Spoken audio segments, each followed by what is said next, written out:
12 তোমাদের পরীক্ষা প্রায় শেষের দিকেই, আর কিছুদিন পরেই তোমাদের পুরো মানে স্কুল লাইফ সেটা শেষ হয়ে যাবে। আমরাও এই সময়ের মধ্য দিয়ে গেছি।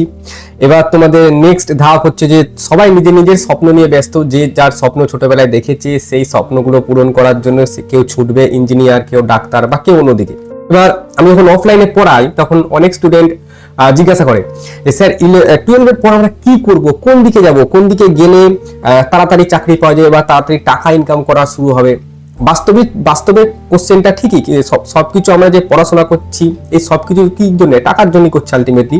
তো এই ভিডিওটা আজকে ওই জন্যই যে 12 পর আর কি কি অপশন আছে তোমাদের সামনে এবং সেই অপশনগুলোর মধ্যে কোনটা তোমার জন্য, এক্স্যাক্টলি কোনটা তোমার জন্য, মানে ওই সমস্ত জিনিস নিয়ে আজকের এই ভিডিওটা। সমস্ত কিছু যা A to Z যতগুলো অপশন তোমাদের হাতে আছে এই নিট আর জেইই বাদে, ঠিক আছে, যতগুলো অপশন আছে সবকিছু আজকে আমি তোমাদের সামনে তুলে ধরবো। দেখো এক এক করে। প্রথম আসি তোমাদের জেমপাস ইউজি, এটা আমাদের ওয়েস্ট বেঙ্গলে খুবই ফেমাস, ঠিক আছে, যে নার্সিং এ প্যারামেডিক্যালে নার্সিং ডিপ্লোমাটা হয় এখানে। আচ্ছা, এটা আমাদের যে ওয়েস্ট বেঙ্গল জয়েন্ট বোর্ড, সেই ওয়েস্ট বেঙ্গল জয়েন্ট বোর্ডই আমাদের এইটা কন্ডাক্ট করে এক্সামটা, যে এএনএম জিএনএম যেটা হয় মে মাস বা জুন মাসে হয়, ঠিক আছে। এইটা একটা প্রথম হচ্ছে প্রত্যেক বছরই হয় নোটিফিকেশন, জানুয়ারি থেকে মার্চ মাসে হয় নোটিফিকেশন। আচ্ছা, এটা গেল প্রথম অপশন, এটা আশা করি তোমরা সবাই জানো এই অপশনটার ব্যাপারে। দ্বিতীয় অপশন দেখো বিএস মেডিকেল ল্যাব, এটা কিন্তু আমার খুব ফেভারিট, ঠিক আছে, এবং আমার কিছু জানাশোনা ছেলে মেয়েরা এটা কিন্তু করছে। দেখো রেডিওলজি এন্ড ইমাজিং টেকনোলজি, প্রত্যেকটা কি আমি আসছি। ওটি টেকনিশিয়ান, ওটি মানে হচ্ছে অপারেশন থিয়েটার টেকনিশিয়ান। আচ্ছা, রেসপিরেটরি থেরাপি। আচ্ছা, এইগুলোর জন্য তোমাকে এন্ট্রান্স এক্সাম দিতে হয়, ঠিক আছে। এবার তুমি ধরো এইগুলোর মধ্যে কোনো একটা তুমি করতে চাইছো, সেক্ষেত্রে তোমার একজন দরকার যে এই ভেতরে মানে এই ফিল্ডের ভেতরে আছে। তোমাদের বাড়ির আশেপাশে কোনো জায়গায় নিশ্চয়ই ল্যাবের টেস্ট করানো হয়, ঠিক আছে। ল্যাবের টেস্ট মানে কোনো জায়গা তো আছে যেখানে রক্ত পরীক্ষা করা হয় বা অন্য কিছু পরীক্ষা টরীক্ষা করা হয়। তো তাদের কাছে যে পরীক্ষাটা করে তার কাছে গিয়ে এই ব্যাপারগুলো জানতে পারবে, ঠিক আছে। এবার দেখো A to Z আসছি। দেখো ওটি যেটা আমি বললাম, সে ওটি টেকনিশিয়ান যেটা আমি বললাম, তার কাজ কি, সে প্রি সার্জারি মানে অপারেশনের আগে পুরো যে আমাদের অপারেশন থিয়েটারটাকে সাজানো, কোথায় কি রাখতে হবে, ওই অপারেশনটার জন্য কি কি জিনিসপত্র দরকার, সব কিন্তু তার কাজ, তার দায়িত্বে থাকবে। ডিউরিং সার্জারি অপারেশন চলাকালীন কি কি জিনিসের প্রয়োজন হতে পারে সেটাও সে দেখবে। পোস্ট সার্জারি অপারেশন হয়ে যাওয়ার পর কি কি তাকে করতে হবে, এই সমস্ত কিছু কিন্তু সে তার দায়িত্বে থাকবে, মানে তার কাজই এটা, ঠিক আছে। ওটি টেকনিশিয়ান যেটা অপারেশন থিয়েটার, ঠিক আছে। আর এখানে সহজ কথায় ওটি টেকনিশিয়ান ছাড়া একটি অপারেশন থিয়েটার চালানো প্রায় অসম্ভব। শুধু ডাক্তার আর নার্স থাকলেই যে হবে তা কিন্তু না, তো এদেরও কিন্তু প্রয়োজন হয়। এরা কিন্তু heart rate, blood pressure, oxygen এই সমস্ত দিকে কিন্তু নজর রাখে। নেক্সট দেখো আমরা এখানে আসি রেসপিরেটরি থেরাপিস্ট যেটা বলা হয়। এটা কি হলো, ধরো তোমাদের বাড়িতে কারো একজন হার্ট অ্যাটাক হয়েছে, তো তাকে তাড়াতাড়ি হসপিটাল নিতে হবে। হসপিটালে নিয়ে যাওয়ার পর তো সঙ্গে সঙ্গে ডাক্তার আসে না, তখন কাজ হচ্ছে এদের। এই রেসপিরেটরি থেরাপিস্ট যারা থাকে তারা কি করে, তারা চেষ্টা করে যত তাড়াতাড়ি সম্ভব জ্ঞান ফিরানো, যত তাড়াতাড়ি সম্ভব তার শ্বাস প্রশ্বাসটাকে আগের মতো নিয়ে আসা, রোগীদের শরীরে অক্সিজেনের মাত্রা ঠিক রাখতে কৃত্রিম ভাবে অক্সিজেন সরবরাহ করা হয়। অনেকে দেখবে মুখের মধ্যে অক্সিজেন দেয়, অনেক সময় দেখবে নাকের ভেতরে অক্সিজেন ঢুকানো হয়। তো কোন সময় কোনটা ব্যবহার করা হয় সেই কাজগুলো কিন্তু এই রেসপিরেটরি থেরাপিস্ট যারা থাকে এরা কিন্তু দেখে।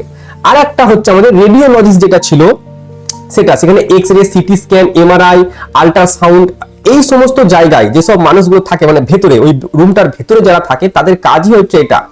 আধুনিক যন্ত্রপাতি পরিচালনা করা তাদের শেখানো হয়। আচ্ছা, রোগীর সুরক্ষা মানে আমরা জানি যে এক্স রশ্মি কিন্তু ক্ষতিকর, কিন্তু একটা লিমিটেশনের মধ্যে, তার থেকে বাইরে গেলে ক্ষতিকর হতে পারে। তো সেটাই বলা হচ্ছে যে রেডিওলজিতে ব্যবহৃত দেখো বিকিরণ জন্য রোগীর কোনো ক্ষতি না করে তা কিন্তু নিশ্চিত করা হচ্ছে এদের দায়িত্ব। রেসপিরেটরি থেরাপিস্ট যারা থাকে তাদের কিন্তু এটা দায়িত্ব। আর ছবি রিপোর্ট তৈরি করা এটাও কিন্তু এদের দায়িত্বের মধ্যে থাকে। নেক্সট আমাদের যে অপশনটা আসছে সেটা হচ্ছে ইউপিএসসি। এইখানে আমরা এনডিএ আছে, এনডিএ মানে হচ্ছে আর্মিতে। আমরা সবাই জানি সবারই ইচ্ছা থাকে এনডিএ তে যাওয়ার, কিন্তু সিট খুবই লিমিটেড থাকে, 300 থেকে 400টা সিট থাকে এখানে, ঠিক আছে। এখানে একটা হয় এপ্রিলে, একটা হয় সেপ্টেম্বর এক্সাম, ঠিক আছে। একটা এপ্রিলে হয়, একটা সেপ্টেম্বরে হয়। এখানে আর্মি, নেভি, এয়ারফোর্স অফিসার এই সমস্ত জায়গা, মানে তুমি খুব বেশি পড়াশোনা না করে, ঠিক আছে, বেশি ধরো তুমি কলেজ যেতে চাও না কিন্তু তোমার একটা ড্রেস লাগবে, মানে অফিসিয়াল ড্রেস লাগবে, তো সেক্ষেত্রে এটা, এবং তুমি দেশকে সেবা করতে চাও, দেশের সেবা করতে চাও, তোমার জন্য কিন্তু এটা খুব ভালো একটা অপরচুনিটি। দুবার হয় পরীক্ষা, একবার এপ্রিলে, একবার সেপ্টেম্বরে হয়। নেক্সট আমাদের কাছে অপশন আছে বি স্ট্যাট আর বি ম্যাথ। এটা কি? এটা হচ্ছে ব্যাচেলার অফ স্ট্যাটিস্টিক্যাল আর এটা হচ্ছে ব্যাচেলার অফ ম্যাথ। খুবই পপুলার এটা কিন্তু, ঠিক আছে, খুবই পপুলার এবং এখান থেকে কোটি টাকার চাকরি আছে, কোটি টাকার চাকরি অফার আছে এখান থেকে। আমাদের কলকাতাতে আছে, ঠিক আছে, ইন্ডিয়ান স্ট্যাটিস্টিক্যাল ইনস্টিটিউট ISI আমাদের কলকাতাতে আছে। কিন্তু এটা এক্সাম কিন্তু মে থেকে জুন মাসের মধ্যে হয়। 12 এর ম্যাথামেটিক্স এর মেন যে মানে সিলেবাস, এটা ম্যাথামেটিক্স এর উপরই হয় এবং ম্যাথামেটিক্স যারা খুব পছন্দ করে, বিশাল পছন্দ ছোটবেলা থেকে, তাদের জন্য কিন্তু এটা, ঠিক আছে। স্ট্যাটিস্টিক, ডেটা সায়েন্স, রিসার্চ এবং ম্যাথ নিয়ে রিসার্চ করা, ম্যাথ নিয়ে আগে যাওয়া, আগেও আরো যেতে পারো, ঠিক আছে, তাদের জন্য কিন্তু এটা এক কথায় ম্যাথ নিয়ে যারা করতে চাও, অনেক বড় কিছু করতে চাও, তাদের জন্য কিন্তু এটা ISI। নেক্সট আমাদের আসছে পিওর সায়েন্সে বি। আচ্ছা, এইটা এই আইজার এর উপরে কিন্তু আমাদের নেক্সট ভিডিও আসবে। আইজার এর উপরে কিন্তু আমরা নেক্সট ভিডিও আনছি। এইখানে BSMS ডুয়াল ডিগ্রি করা হয় আর এখন কিন্তু বিটেক শুরু করেছে, ঠিক আছে। BSMS এটা হয় 5 বছরের, ঠিক আছে, এটা হচ্ছে 5 ইয়ার্স এর আর এটা হয় আমাদের 4 ইয়ার্স এর। 5 বছরে তুমি দুটো ডিগ্রি পাবে, একটা মাস্টার ডিগ্রি, একটা ব্যাচেলর অফ সায়েন্স, দুটো ডিগ্রি পাবে। এটা কিন্তু পিওরলি একদম যারা বিজ্ঞানী হতে চাও তোমাদের মধ্যে, তাদের জন্য কিন্তু একদম পারফেক্ট। এর জন্য যে এক্সামটা হয় সেটা হচ্ছে IAT এক্সামটা হয়, ঠিক আছে, অ্যাপটিটিউড টেস্ট। 2000 প্লাস সিট থাকে এখানে। সায়েন্টিস্ট, রিসার্চার, মানে যারা বিজ্ঞানী হতে পারে বা যারা রিসার্চ করতে বেশি পছন্দ ভালো লাগে, তাদের জন্য কিন্তু এটা। এর উপরে ডিটেলস ভিডিও আসবে, কখন পরীক্ষার তোমার ফর্ম ফিল আপ হবে। মার্চ মাসের ফর্ম ফিল আপটা বলে দিই, মার্চ মাসের 5 তারিখ থেকে হবে, ঠিক আছে, মার্চ মাসের 5 তারিখ থেকে এর রেজিস্ট্রেশনটা শুরু হবে। নেক্সট আমাদের অপশন আছে কম্পিউটার আর IT ক্যারিয়ার অপশন। এখানে আসছে BSc computer science, data science, AI টা তো আমরা সবাই জানি।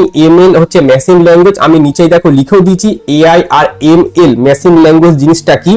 এখানেও কিন্তু 1000 across West Bengal and India, মানে আমাদের ইন্ডিয়া অথবা আমাদের পশ্চিমবাংলায় কিন্তু অনেক হাজারের উপরে সিট থাকে।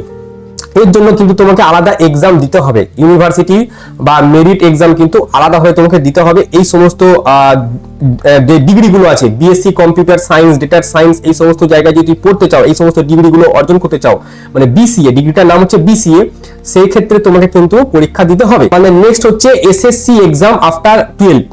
এখানে ক্লার্ক থাকে, DEO থাকে, ডাটা এন্ট্রি অপারেটর। আমরা যে অফলাইনে যে ফর্মগুলো ফিল আপ করি, এই যেমন এখন ধরো যুবসাথী চলছে, ঠিক আছে, তো এই সমস্ত ফর্মগুলো কিন্তু অফলাইন থেকে অনলাইনে যেতেই হবে। তো এগুলো কাস্ট কে করবে, টাইপ কে করবে, এই ডাটা এন্ট্রি অপারেটর যে আছে এদের কাজ এটা।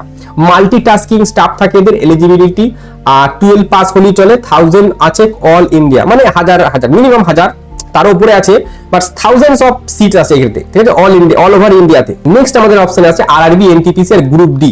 আচ্ছা, এই NTPC যদি পরীক্ষা দাও, যে আমাদের আমরা যখন ট্রেনে যাতায়াত করি বা প্ল্যাটফর্মে যখন যাই, টিটি গুলো থাকে, টিটি, তারা কিন্তু RRB NTPC দিয়ে টিটি হয়েছে, ঠিক আছে। ওইটা তুমি যদি করতে চাও, ঠিক আছে, recruitment through official RRB notification বেরোলে, আমি তো এখনো বলতে পারছি না বেরিয়েছে কি না, আমরা দেখা নাই।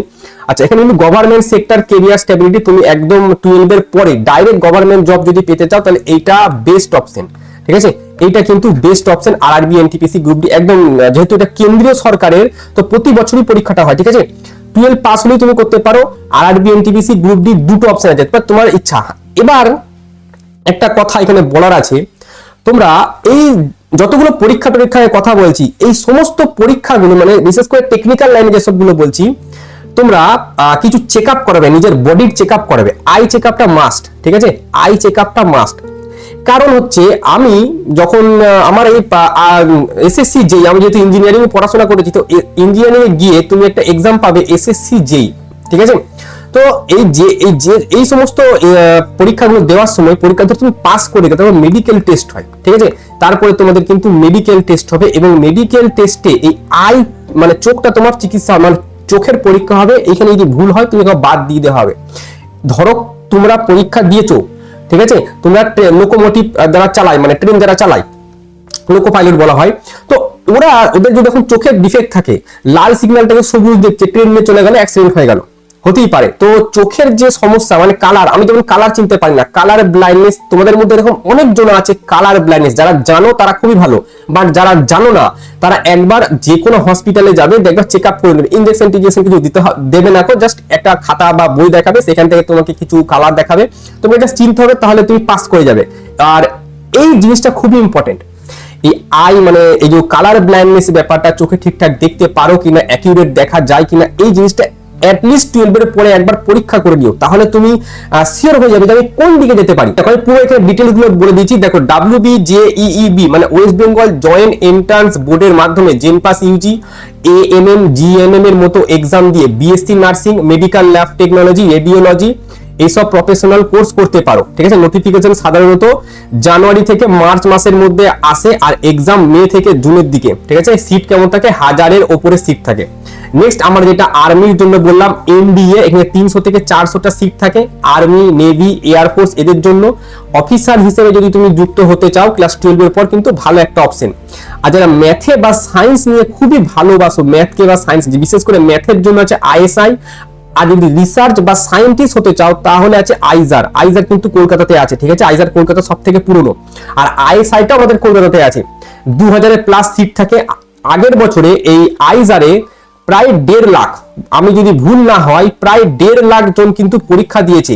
আগে এত দিত না, 2 বছর আগে এত দিত না, 2023 সালে মনে হয় এতজন দেয়নি কো। ঠিক আছে, এই যে হালি এই আস্তে আস্তে ভাইরাল হচ্ছে এই জিনিসটা, কারণ এখন এই জিনিসটার ব্যাপারে লোকে জানতে পারছে যে এইখান থেকেও কিন্তু অনেক টাকা আয় করা যায়। ঠিক আছে, অনেক নাম করা যায়। আচ্ছা, ফিউচারে সায়েন্টিস্ট হতে চাইলে কিন্তু আইজারটা কিন্তু বিশাল, মানে ISI আর আইজার, এই আইজার দিয়ে কিন্তু তুমি IIT মাদ্রাস যেতে পারবে। ঠিক আছে, IIT মাদ্রাস কিন্তু তুমি এই আইজার দিয়ে তুমি যেতে পারবে। IISc ব্যাঙ্গালোর কিন্তু আমাদের রিসার্চের জন্য ইন্ডিয়ার 1 নম্বর প্রতিষ্ঠান। আর কি আছে sir, BCA bachelor of computer application, BSc bachelor of computer science, ঠিক আছে, ডাটা সায়েন্স, AI, এইগুলো কিন্তু এখন আস্তে আস্তে ডেভেলপ হচ্ছে। মানে অনেক, আমাদের সময় কিন্তু এই AIটা ছিল না, আমরা যখন ইঞ্জিনিয়ারিং এ পড়ছি তখন AIটা ছিল না, তখন মেশিন ল্যাঙ্গুয়েজ ছিল, ML। ইঞ্জিনিয়ারিং এ পড়লে কিন্তু তোমার এই মেশিন ল্যাঙ্গুয়েজের কিছু আসলে বাইরে থেকে তোমাদের জন্য ওয়ার্কশপ আসে মেশিন লার্নিং শেখার জন্য, কিন্তু বাইরে থেকে ওয়ার্কশপ আসা আর তুমি ওর ভেতরে ঢুকে পড়া, অল টাইম তুমি মেশিন লার্নিং নিয়েই পড়ছো। ঠিক আছে, দুটো জিনিস আলাদা। তুমি ওই জিনিসটা নিয়েই পড়াশোনা করছো 4 বছর 5 বছর, এটা যেমন এটা আলাদা। আর তুমি একটা কোর্সের মধ্যে এলে হঠাৎ করে বললো তোমাদের কালকে ওয়ার্কশপ হয়ে মেশিন ল্যাঙ্গুয়েজের জন্য 3 ঘন্টা, এবার 3 ঘন্টায় তুমি কি শিখবে? তো AI এগুলো হচ্ছে বুমিং ফিল্ড, মানে আস্তে আস্তে এই ফিল্ডের মানে প্রয়োজনীয়তা যে চাহিদা সেটা কিন্তু বিশাল বাড়ছে। ঠিক আছে, আর হিউজ কেরিয়ার অপশন স্কোপ থাকে এগুলোতে, data analyst, cyber security software, cyber security hacker ট্যাকারদের থাকে এখানে। আচ্ছা, কলেজে না করে সরাসরি গভর্নমেন্ট পেতে চাইলে NTPC, যেটা বললাম, রেলওয়েতে ডাইরেক্ট সরকারি চাকরি পাবে কিন্তু এখানে তোমরা। ঠিক আছে, ভ্যাকেন্সি, স্টেবল কেরিয়ার প্লাস সরকারি সুবিধা তুমি এখানে পাচ্ছ। তো এই গেল পুরো একদম A to Z যতগুলো অপশন তোমাদের জন্য হতে পারে ক্লাস 12 এর পর, এতগুলো অপশন তোমার হতে পারে। এবার তোমাদের ইচ্ছা তোমরা কোন দিকে যেতে চাইছো। পুরো যতগুলো অপশন আছে আমি সব কটা কিন্তু এখানে দিয়ে দিলাম। আমি নিট আর যেইটা দিইনি, কারণ ওটা সবাই জানো।